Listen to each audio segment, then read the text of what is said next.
Baik teman-teman, selamat datang kembali. Pada kesempatan kali ini saya akan membahas analisa saham atau rekomendasi saham harian untuk periode tanggal hari ini tanggal 8 November sampai dengan besok tanggal 9 November 2022. Jadi seperti biasanya saya akan bahas totalnya ada 16 saham. Bagian pertama satu video ya.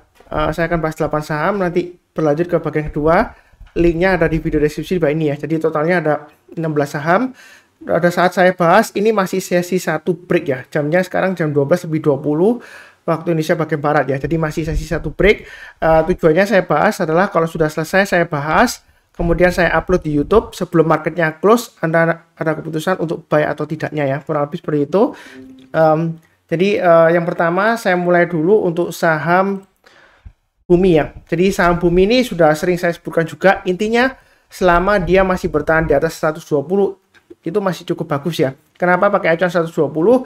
Karena acuan dari OWK-nya ya, obligasi wajib konversi, di mana utangnya dikonversi ke saham ya dengan harga sekitar 120 per lembar.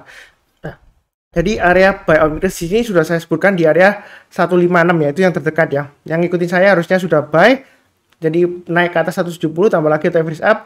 Memang di sini resistennya sekitar 200 itu masih cukup kuat ya.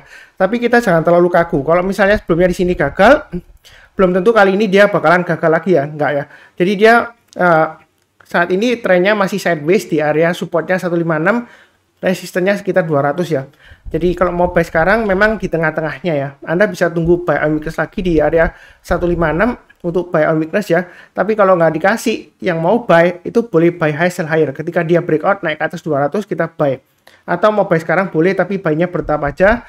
Kalau dia berhasil naik kita tambah lagi atau average up. Tapi kalau turun jangan di average down ya. Jadi biasakan itu no average down. Yang sudah punya pasang aja stop lossnya di 156 atau pakai acuan dari swing low yang di sini 151 ya. Itu terdekatnya maksimum di 122 atau 120 ya. Nah, kurang lebih seperti itu untuk Bumi. Jadi masih cenderung sideways, tapi sidewaysnya ini masih cukup menarik ya. Kalau Anda mau buy sekarang boleh aja tapi bertahap ya. Kalau naik kita tambah lagi, tapi kalau turun jangan di average down, pasang trailing stopnya atau stop lossnya. Ya kurang lebih seperti itu. Oke, berikutnya untuk Pegas. Nah, Pegas ini saya juga ditanya teman-teman di grup juga, Pak Sunar bagaimana, apakah trennya sudah selesai? Nah, bagi yang ngikutin video saya harusnya hari ini sudah buyback ya. Kenapa? Karena kalau kita perhatikan, ini kan MA20-nya sebelumnya ditembus dari atas ke bawah. Kemudian kalau dia sudah berhasil tembus ke atas ya, kalau kita mau buy boleh aja, atau nanti tunggu menjelang penutupan kita mau buy boleh, atau kalau masih mau menunggu area buy on weakness, ini sudah saya gambarkan ada 3 ya, area buy on weakness-nya. Tapi maksimum di 1745 aja, yang paling bawah ini jangan diikutin ya. Jadi 2 aja 1800 atau 1745. Artinya kalau dia turun di bawahnya 1800 ya, kita belinya kalau dia sudah berhasil rebound atau mantul ke atas. Jadi kalau menjelang penutupan dia berhasil rebound mantul ke atas 1800 ya. Setelah dia turun kemudian rebound, kita barusan buy atau besok paginya kita beli buyback. Buy-nya bertahap aja. Ini masih cukup bagus ya. Selama dia masih bertahan di atasnya 1745 atau maksimum di 1640 untuk Pegas ini menengahnya sampai dengan tahun depan menurut saya sih masih ada peluang untuk breakout ke atas 2000 ya, seperti itu ya. Paling tidak target price-nya di 2200 ya. Selama dia masih bertahan di atas 1745. Memang sebelumnya di sini gagal Pak Sunar ya. Tapi kita jangan terlalu kaku. Kalau sebelumnya gagal ya, kalau dia berhasil breakout lagi naik ke atas 1745, kita beli buyback ya. Jadi kalau bicara mengenai tradingnya memang seperti itu, kita harus tentukan support resistennya di mana. Tapi kalau dia turun di bawah supportnya ya kita jual dulu. Tapi kalau dia sudah berhasil rebound lagi mantul ke atas supportnya, istilahnya selama trennya masih oke ya, berbalik arah lagi ke atas ya kita beli buyback ya. Kurang lebih seperti itu untuk Pegas. Oke, berikutnya untuk BBNI ya. Nah, BBNI bagaimana Pak Sunar? Ini masih bagus nggak? Sebenarnya untuk BBNI ini masih cukup bagus uptrendnya. Kenapa? Secara mudahnya ya, kita lihat MA20-nya masih mengarah ke atas. Ini garis biru ini ya. Dan harganya masih di atasnya MA20-nya. Nah, kita kalau mau buy, kita boleh buy weakness di 8825 atau 8450. Atau kita buy high sell higher. Naik ke atas 9375, kita tambah lagi atau average up. Naik ke atas 9600 atau 9675, kita tambah lagi. Target price berikutnya di 10.000 dan 10.500. Jadi untuk BBNI ini sebenarnya masih cukup wajar ya trennya. Memang dia kecenderungan lesu sampai dengan tahun depan selama dia masih bertahan di atasnya 8.200 ya maksimum ya. Itu masih bagus. Kalau mau buy on weakness bisa tunggu di 8825, 8450 atau 8200. Jadi kalau dia koreksi di bawahnya kemudian berhasil rebound mantul ke atas, di sana langsung kita untuk buy. Tapi kadang-kadang kita bisa gunakan acuan MA20-nya. Ketika dia memotong MA20-nya dari atas ke bawah, ini kan sebelumnya dia naik tinggi ya, menjauhi MA20-nya. MA20-nya mengarah ke atas. Suatu saat dia akan dipotong. Istilahnya itu testing MA20-nya. Ketika dia dipotong ke bawah, kemudian berhasil rebound, besok paginya atau sore-sorenya menjelang penutupan, Anda boleh buy ya. Jadi buy-nya bertahap aja, boleh buy di area buy weakness-nya di perpotongan MA20 ketika dia sudah berhasil rebound atau mantul ke atas. Ya kurang lebih seperti itu. Ini masih bagus, masih ada peluang untuk breakout ke atas 10.000 masih, apalagi laporan keuangan terakhir masih cukup bagus. Boleh dikatakan bagus sekali ya laporan keuangan terakhir ya. Jadi jangan terlalu takut tapi jangan terlalu agresif juga. Yang penting adalah kita sudah tahu garis-garisnya di mana kita pasang trailing stop, di mana kita pasang stop loss-nya. Ini sudah saya gambarkan.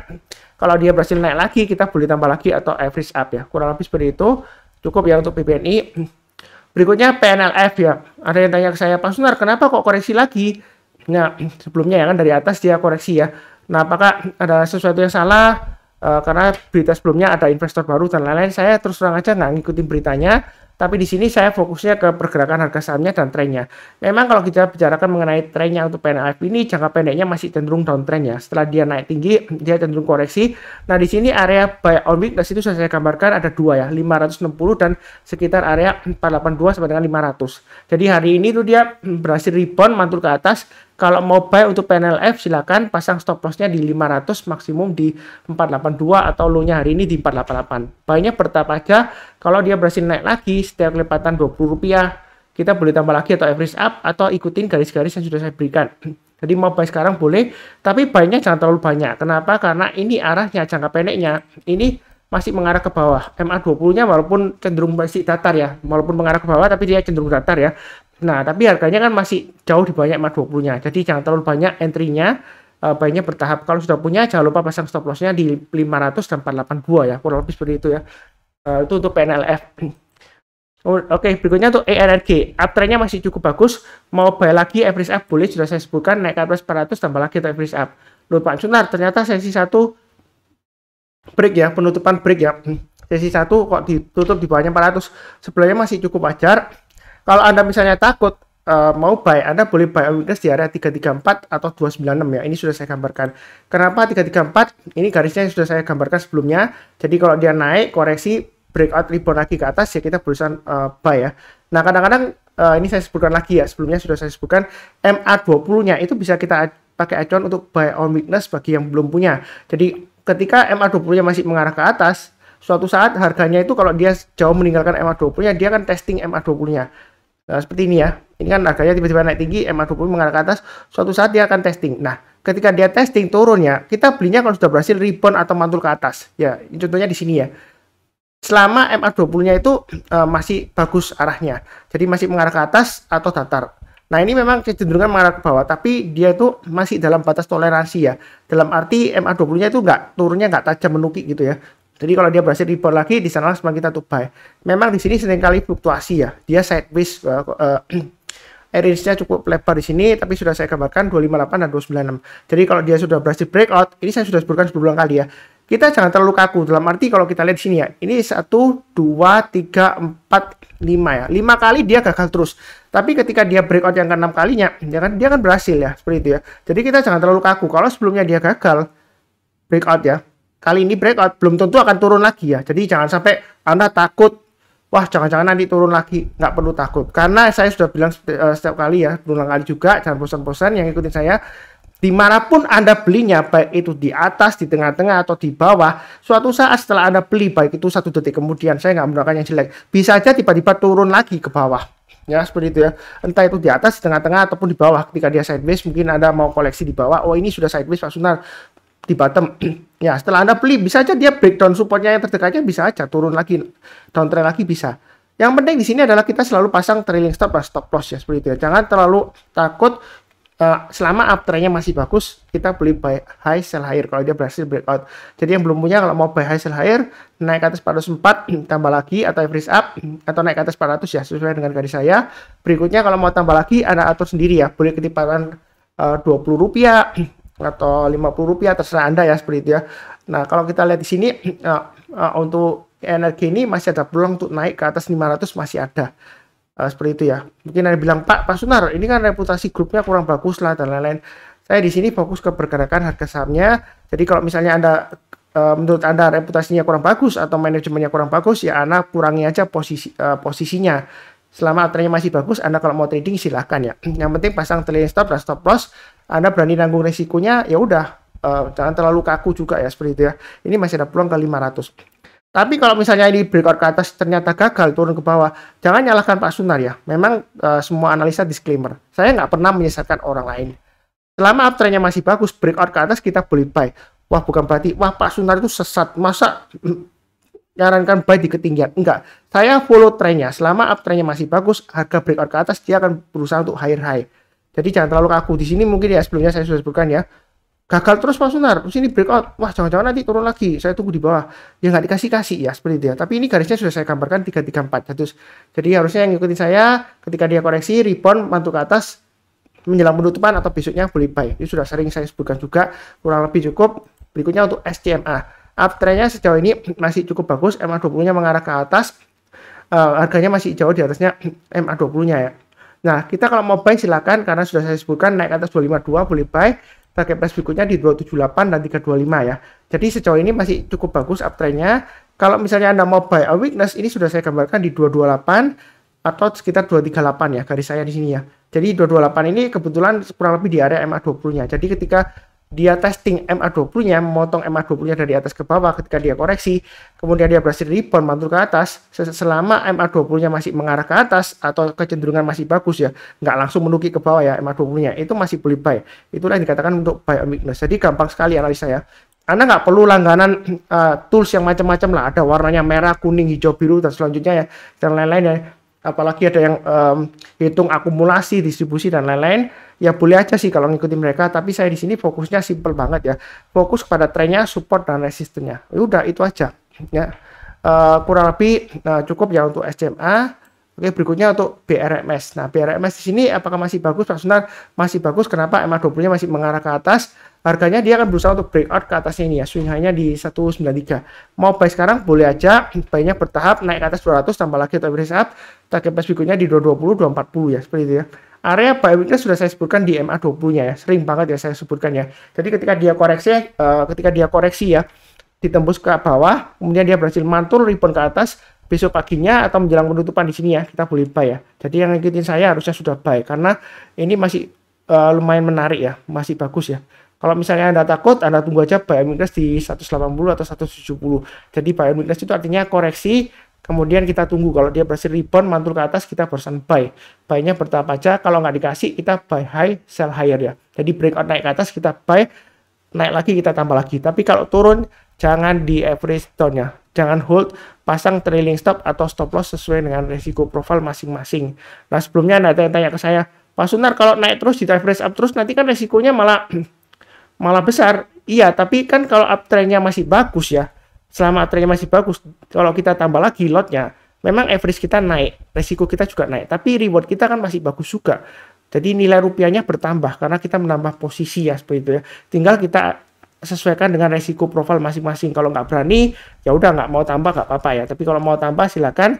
Kemudian take profitnya kapan? Ya pasang aja trailing stopnya ya, sesuai dengan garis-garis yang sudah saya bantu di sini, dan juga stop lossnya kalau dia gagal ya kita jual dulu ya, seperti itu ya. Kurang lebih cukup ya untuk BRMS. Oke, kemudian berikutnya untuk ADMR. ADMR bagaimana Pak Sunar? Masih sideways lama ya? Iya.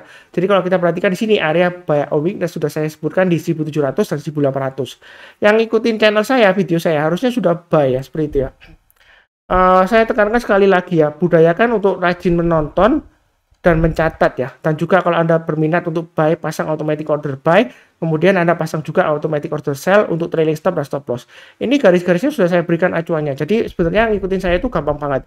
Nggak perlu tiap saat, tiap hari Anda langsung pantau terus gitu ya marketnya, nanti tambah stres ya seperti itu ya. Jadi kalau sudah diberikan garis-garisnya mudah, tinggal pasang automatic order buy dan juga automatic order sell untuk trailing stop dan stop loss. Ya, budayakan rajin menonton dan mencatat, itu yang paling penting. Jadi jangan tanya terus ke saya, walaupun di grup besar saham profit ya, Telegram group ataupun di grup kecil, jangan tanya terus ya, seperti itu ya. Anda ada perasaan nggak misalnya seperti ini ya, Anda kalau jadi posisi seperti saya, videonya sudah dibuatkan, sudah dijelaskan trennya, support resistance sudah dijelaskan, ya kan. Kemudian di grup masih ada yang tanya lagi, padahal itu videonya belum lama saya buat ya. Ada yang kadang-kadang hari itu besoknya tanya, ada yang malamnya tanya gitu ya. Padahal videonya sudah ada di pin message ya, seperti itu ya. Padahal YouTube video saya itu gampang banget ya, nggak ada clickbait, nggak ada. Dalam arti saya nggak bikin title yang buat orang klik terus nonton gitu, view-nya banyak, enggak. Saya langsung to the point, sahamnya yang mana langsung klik, langsung ketemu chapternya ya itu langsung dibahas ya, seperti itu ya. Jadi budayakan untuk rajin menonton dan mencatat. Itu kunci suksesnya. Jangan tanya terus gitu ya. Bukannya nggak boleh tanya, enggak ya. Ya memang sih kalau kita berbicara mengenai pepatah waktu kita belajar di SD ya, malu bertanya sesat di jalan ya, seperti itu ya. Jadi kalau kita malu bertanya memang sesat di jalan. Saya sih sarankan kalau Anda nggak ngerti tanya. Tapi kalau Anda banyak bertanya, malu-maluin ya, seperti itu ya. Berarti Anda itu nggak memperhatikan dengan baik ya, seperti itu ya. Kurang lebih cukup. Mudah-mudahan saya nggak nyinggung siapapun juga. Saya juga nggak ada maksud untuk membanggakan diri sendiri, enggak. Saya bukan yang terbaik, bukan ya, seperti itu ya. Saya akan berusaha untuk membuat Anda lebih baik ya, seperti itu. Itulah target saya. Jangan lupa nanti ada gathering untuk Sabtu ini ya. Silakan mendaftar, linknya ada di video deskripsi di bawah ini. Saya akan membuat Anda untuk menjadi trader atau investor yang jauh lebih baik dari sekarang ya. Itulah harapan saya. Kurang lebih cukup. Bersambung ke bagian kedua, jangan lupa subscribe, like, nyalakan lonceng notifikasinya. Satu hal lagi, kalau saya ngomongnya kecepatan ya, mungkin playback speed videonya diperlambat ke 0,75 kali ya, karena saya terus terang aja ngejar waktu, ada kerjaannya juga sudah yang harus saya lakukan setelah ini ya, seperti itu ya. Kurang lebih cukup. Saya doakan selalu semuanya selalu sehat, damai dan sejahtera selalu, amin. Terima kasih banyak, sekian, tetap semangat.